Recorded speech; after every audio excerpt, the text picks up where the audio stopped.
There we go. I'm going to talk to you. Um, I know I've been kind of absent lately, but I've just had a lot of stuff going on. And I've been wanting to tell you guys basically why I'm doing this. And I already know I've kind of said that, it's therapeutic, it's a diary, it's, a legacy for my kids and kind of something for them to fall back on. But it's also something that I want to reach out to people and let them know that they're not alone, because I feel everyone's pain, unfortunately, but I do. And I want to do everything I can to help them. So I'm going to this might be a little lengthy, so bear with me. Um, so I was in a relationship with a person, and we ended up getting in a car accident, and I ended up breaking my back. And I was actually in the midst of joining the Air Force, and so I got disqualified, so I couldn't join the Air Force. So uh, I ended up in the relationship with this person. I quit college, moved back to my hometown, worked at a deli, and then I moved to Jersey, and then I moved to Australia, and had a lot of discovering to do. And in the midst of all that, I broke up with that person that I was in a current relationship with. I broke up with him. And I went and got into another relationship in Australia, and that wasn't really fun. and then and then I came back, and then I moved back to Idaho, and I was a nanny. I nannied for a gal and took care of her kids, stuff like that. And then the person that I got in a wreck with, we got back together. And we ended up getting pregnant. And my hat looks weird.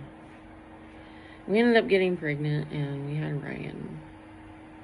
And it was beautiful. It was wonderful. It was like I totally wanted it. Absolutely, 100%. And so I moved out of Idaho to California and started raising a family there. And then I had Emma in San Diego. They're only 18 months apart. And then we packed up and had to leave and go to Chicago. And then that's when things just kind of got ugly. It just wasn't, we weren't really getting along. We just weren't meshing. And so we parted our ways. And I took the kids and packed up, and we went back to Idaho and took the long journey back there, and got there and hung out there and rented a little trailer house on a highway just to get by. And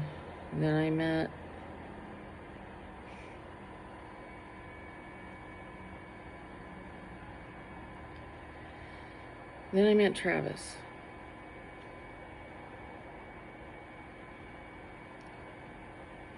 Um, I don't know how he appeared in my life, but he did. And everyone has their own stories. Like Ryan claims that I met him in a grocery store. I honestly don't know because it was such a fog. I was in such a fog, but so I met him and we got together and started hanging out, and we pretty much immediately fell in love. And I put him to the test. I'm not gonna lie. I tested him every single day to see if he could put up with me. And he did. He did.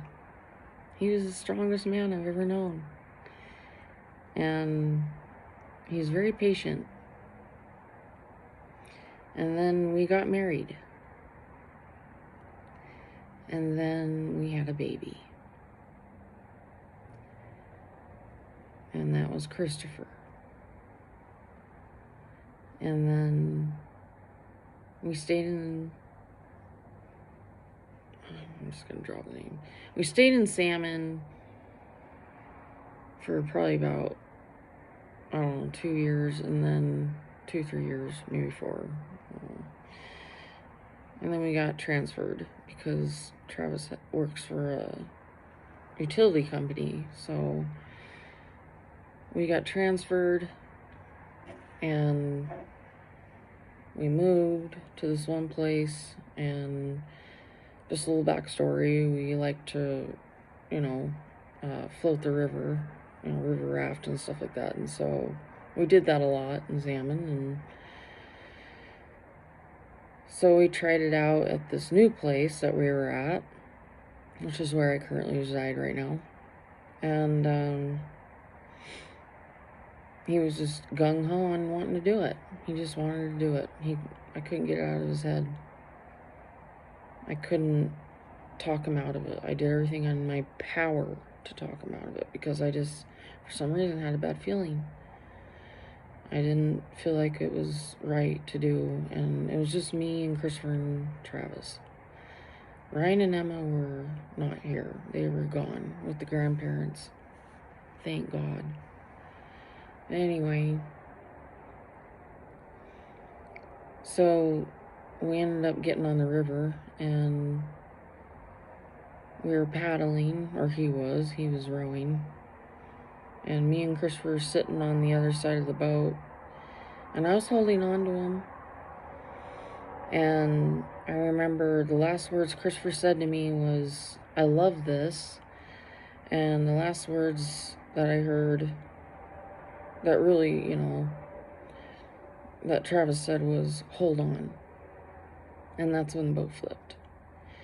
And Christopher and Travis went that way, and I went that way, and I got submerged, and I had no clue where they were.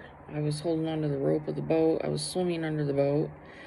I was catching air and gulping water, trying not to drown, and I kind of, instincts kicked in and said, I need to get out. I need to get out from under this boat.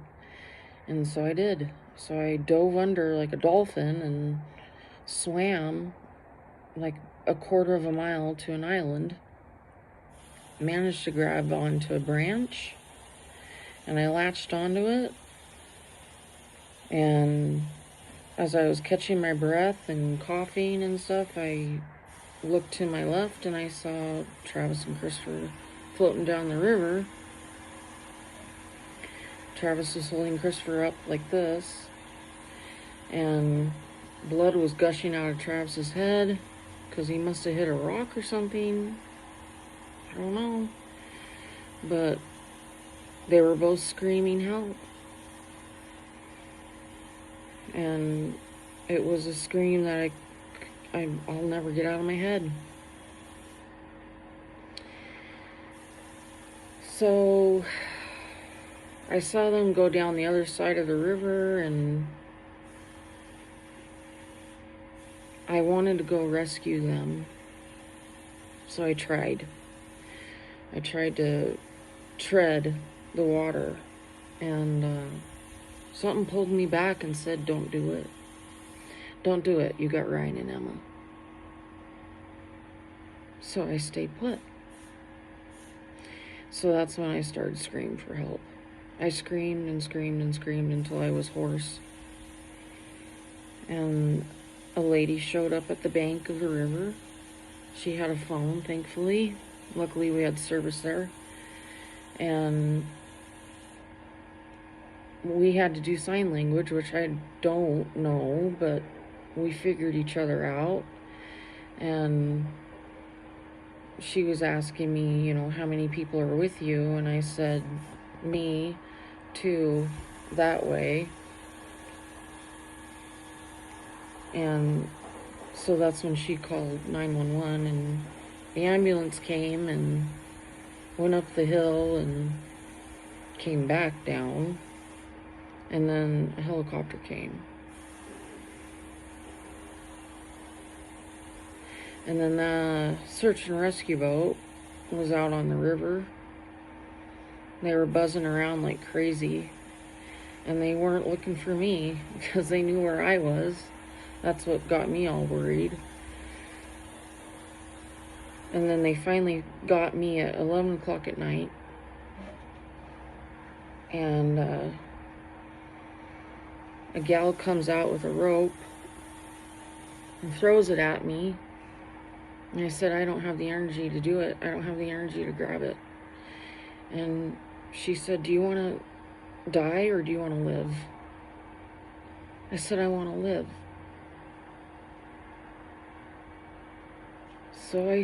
So I grabbed the rope and I wrapped it around me, and she helped pull me back to the search and rescue boat.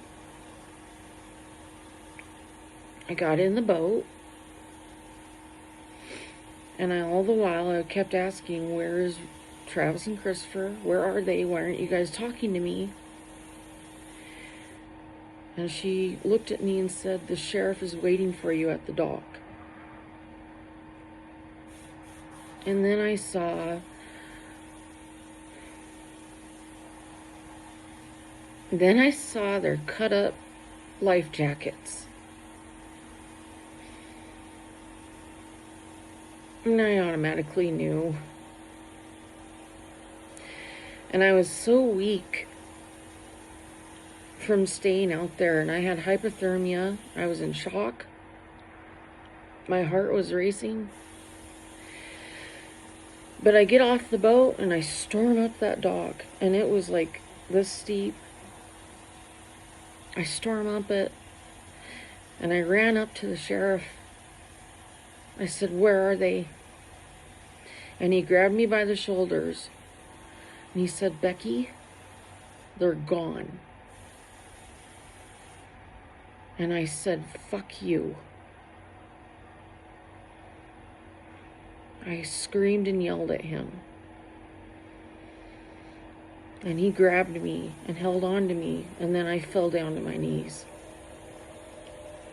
And then I went numb. And then he says, is there anybody you can call? And I said, no. My phone's down the river. I have no one. I don't know anyone's number. The only numbers I know is my sister and my dad. So they tried my dad, and then they tried my sister. And he came back to me and said, look, we can't get a hold of anybody. I said, try my sister again, because she usually blocks unknown calls, so keep trying. And so he ended up getting a hold of her. And she answered, and she was on her way, and somehow I think she's the one that got a hold of my dad. And I was en route to the hospital, and I wanted to know what was up with Christopher, my son. And the paramedics that were riding with me said, he's been life flighted to the hospital that you're going to right now. So I get there. My sister shows up, and I'm in this little waiting area, waiting to be admitted, basically. And the doctor comes down and says,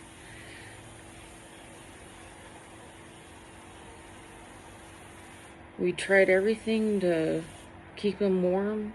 He had extreme hypothermia.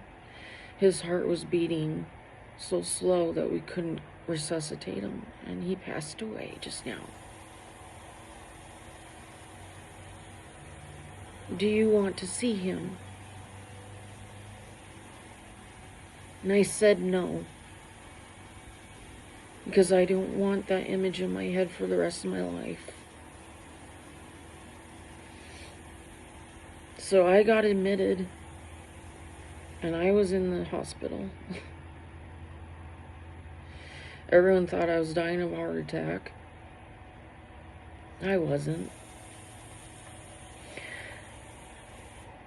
I was able to finally calm down, and Travis's family came, and they were at my bedside, and they thought it was Travis and Ryan that perished, not Christopher. And I said no, it was Christopher. And they broke down and cried, and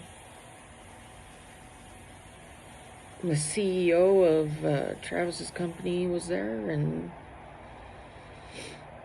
they all showed up, and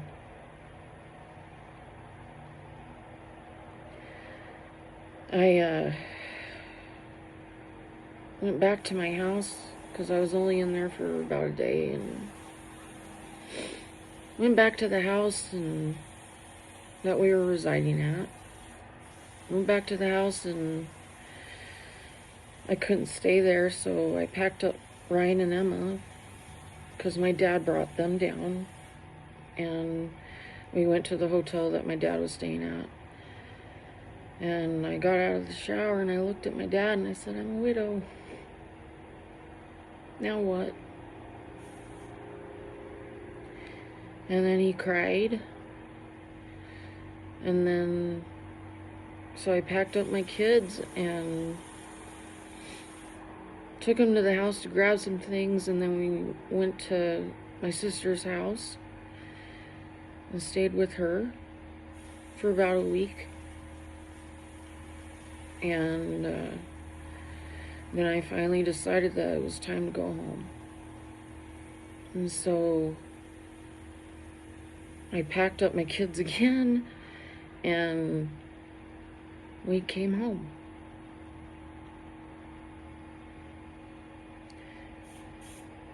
And ever since then, it's just been nothing but turmoil. I've been through a couple of relationships. I've been through a particular relationship where I was robbed, and I've had a death threat on me.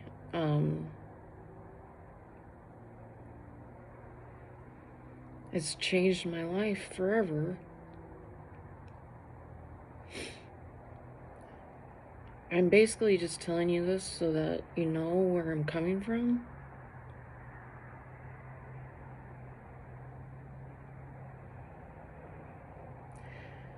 I can't sleep at night, and I'm not saying this for you guys to have pity on me, by the way. I'm just telling you this is my life.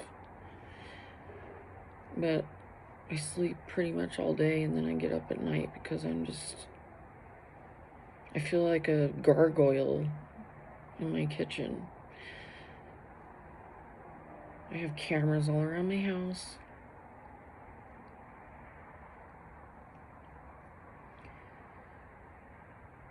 I just really wanted to express that story to you. I'm sorry if it's too much. But I've really been wanting to do this for a long time.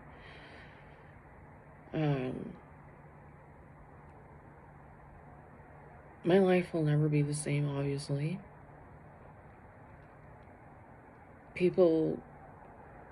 I now realize that people go through these kind of things, and it's so extremely difficult. And unless you've gone through it, you have no clue what it feels like. And I hope that if you haven't gone through it, I hope you never ever go through it. I have friends that have lost people, and I'm doing everything in my power to help them. And I know they help me. And I appreciate that. And I'm also doing everything in my power to help my kids. And I think I'm doing okay. We're all functioning, we're all doing good. And another thing is,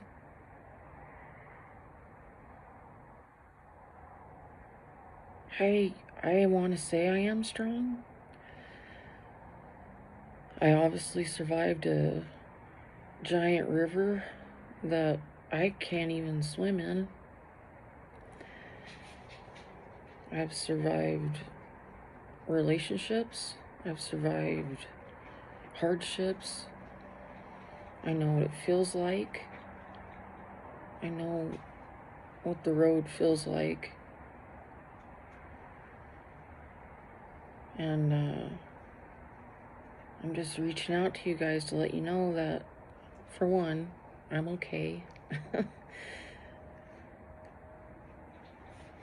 But don't fuck with me. Because I will just say bye.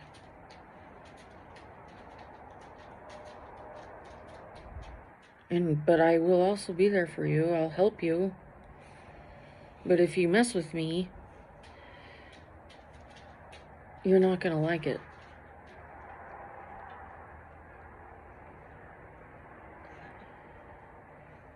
If you want my help, I'll help you.